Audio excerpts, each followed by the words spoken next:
So finally, it looks like that we are moving away from memory-based education system to a knowledge-based education system.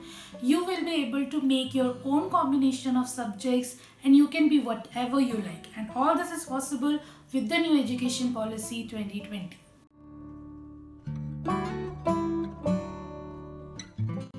Hello everyone and welcome back to Now I Know. I am Rupal and in this video I am going to tell you the highlights of the new education policy 2020 which I am guessing you all must have heard about. If implemented as it says on paper, this policy would be an amazing thing. So let's start. The first and the biggest change you will see is the existing 10 plus 2 structure that we have is now broken down into 5 plus 3 plus 3 plus 4. So the amazing part is in this 5 years, age group 3 to 8 are included. That means age group 3 to 6, the preschool, Balvatika or Anganwadi, these kids are also part of formal education now. So this builds the foundation for kids belonging to this age group, followed by age group 8 to 11, 11 to 14 and 14 to 18. One of the best feature of this policy according to me is whether it is educational, vocational or extracurricular or co-curricular, all of them are given equal weightage.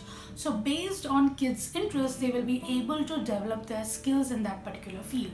So the first one we will see is the changes in the school education. Change from class 6 itself, coding will be included. So coding learning will start from class 6. Which according to me is very advantageous because we know that how fast the technology is evolving day by day.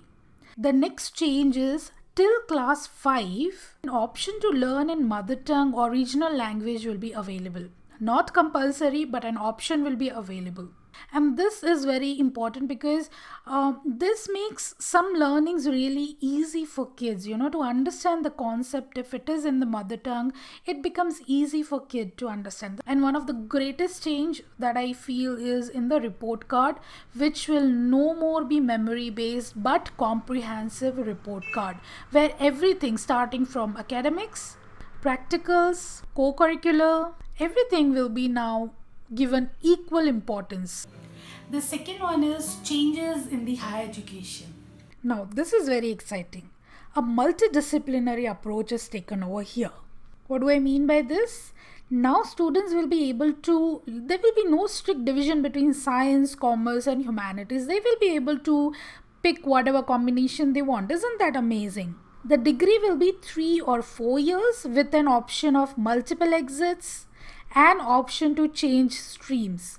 In case by for any reason a student want to change their stream, they are not happy with it or they want to try something else, they will be able to do it without losing an year. Isn't that amazing? That will be also counted. Along with that, vocational subjects are also included. That means skill-based learning is also given equal importance. I feel this is really good. Now, what is this multiple exit option?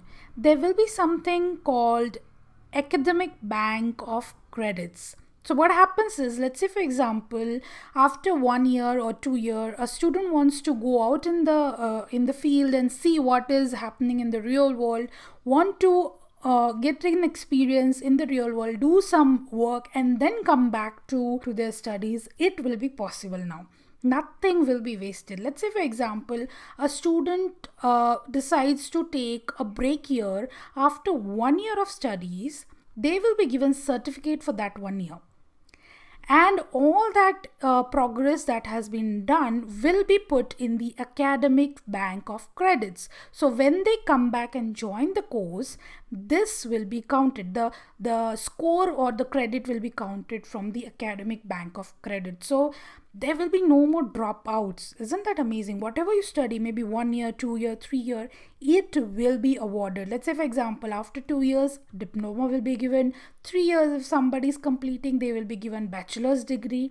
However, if somebody completes 4 years, they will be given bachelor degrees along with research, which will enable them to join PhD.